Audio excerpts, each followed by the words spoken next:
오늘 하나님께서 주신 말씀은 스가랴 1장 1절에서 6절 말씀입니다. 오늘 말씀을 위해서 하나님의 은혜가 여러분들 삶 가운데서 함께 하실 줄 믿습니다. 오늘부터 스가랴를 묵상하도록 하겠습니다. 스가랴 배경을 우리가 먼저 말씀드리겠습니다. 이스라엘 백성이 바벨론의 포로로 갔다가 오랜 동안 고생하다가 다시 고레스 왕의 명령으로 따라서 이스라엘 백성으로 예루살렘으로 돌아갈 수 있게 됐죠. 그래서 예루살렘에서 다시 성전을 재건축하라고 합니다. 근데 2년 동안은 그 기초 공사는 다 했지만 그 다음에 더 진행을 못했어요.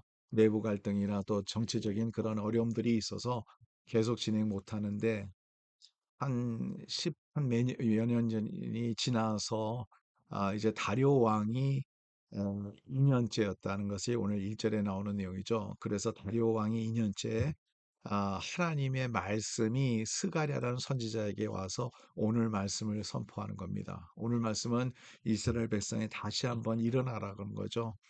영적으로도 일어나고 예루살렘도 다시 건축하고 하나님께서 원하셨던 하나님의 백성으로 다시 일어나는 것을 회복하는 것을 강조로 하고 또 위로를 하시는 하나님의 그 은혜를 우리가 말씀을 통해서 볼 수 있습니다.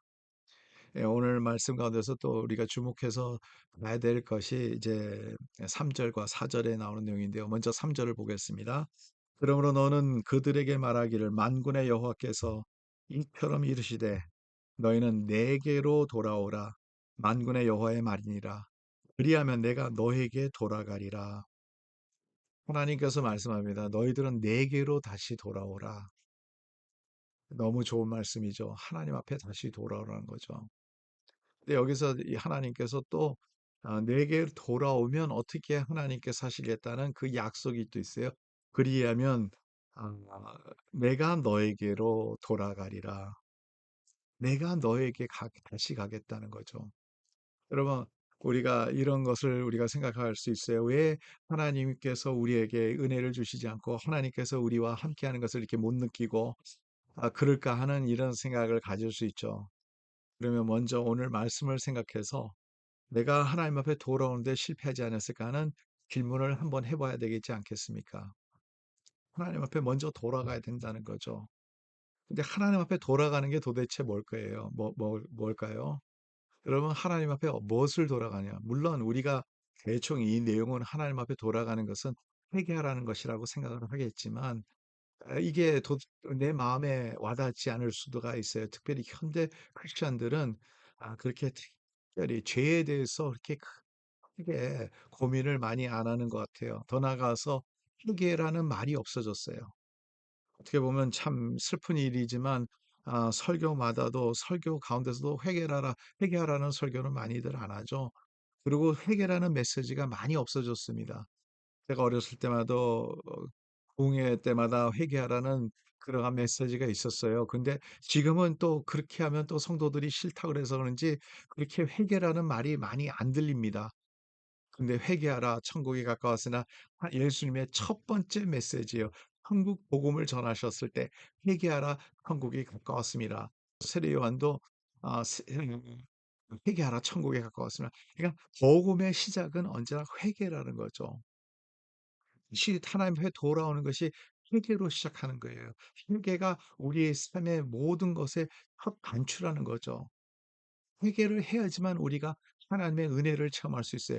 회개를 해야지만 하나님의 그 은혜와 하나님의 그 놀라운 생명력을 체험할 수 있다는 거예요. 회개해야 된다는 거죠. 여러분, 우리가 특별히 이 회개하라면 무엇을 회개해야 되나 이런 생각을 가질 수 있습니다. 근데 가만히 생각해 보면 우리가 우리의 마음에 하나님을 모시고 사는 것에 대해서 얼만큼 우리가 하나님을 기쁘시게 하면서 그 초점으로 우리가 하루하루 살아가고 있느냐는 거죠. 우리의 시간, 이 24시간의 시간 가운데서 우리가 얼만큼 하나님을 위해서 헌신하고, 얼만큼 하나님을 생각하고, 얼만큼 하나님의 뜻대로 살려고 우리가 몸부림치고, 또 이러한 그 고민 가운데서 우리가 살아갔냐는 거죠.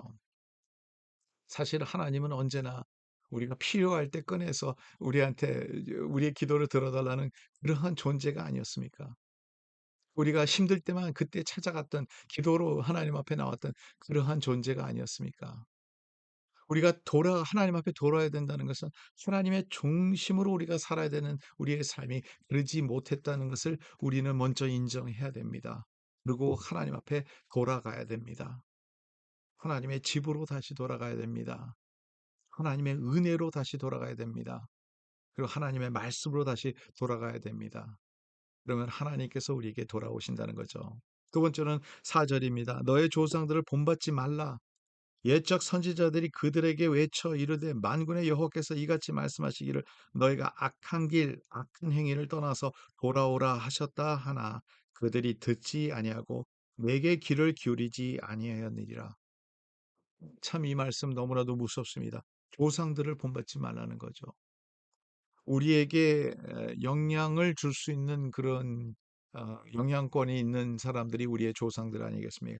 그들의 삶을 통해서 우리가 배워가는 거 아니겠습니까?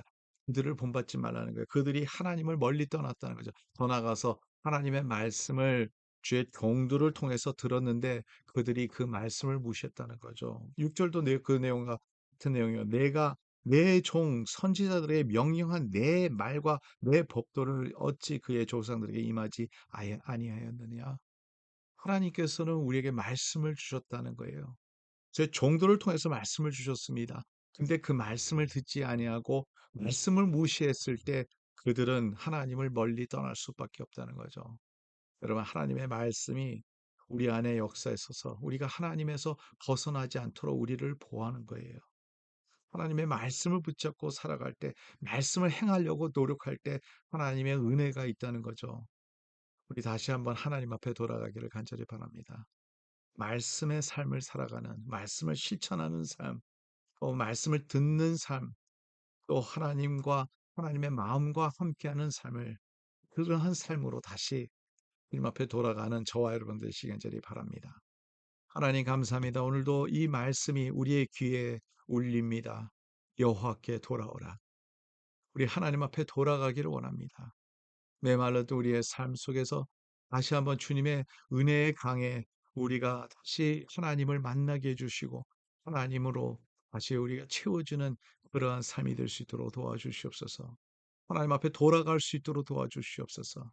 오늘도 우리의 발자취를 멈추며 다시 한번 주님을 향해서 우리가 달려갈 수 있도록 도와주시옵소서. 예수 그리스도의 이름으로 기도드립나이다. 아멘. 예, 오늘도 주님과 함께하는 하루가 되기를 간절히 바랍니다.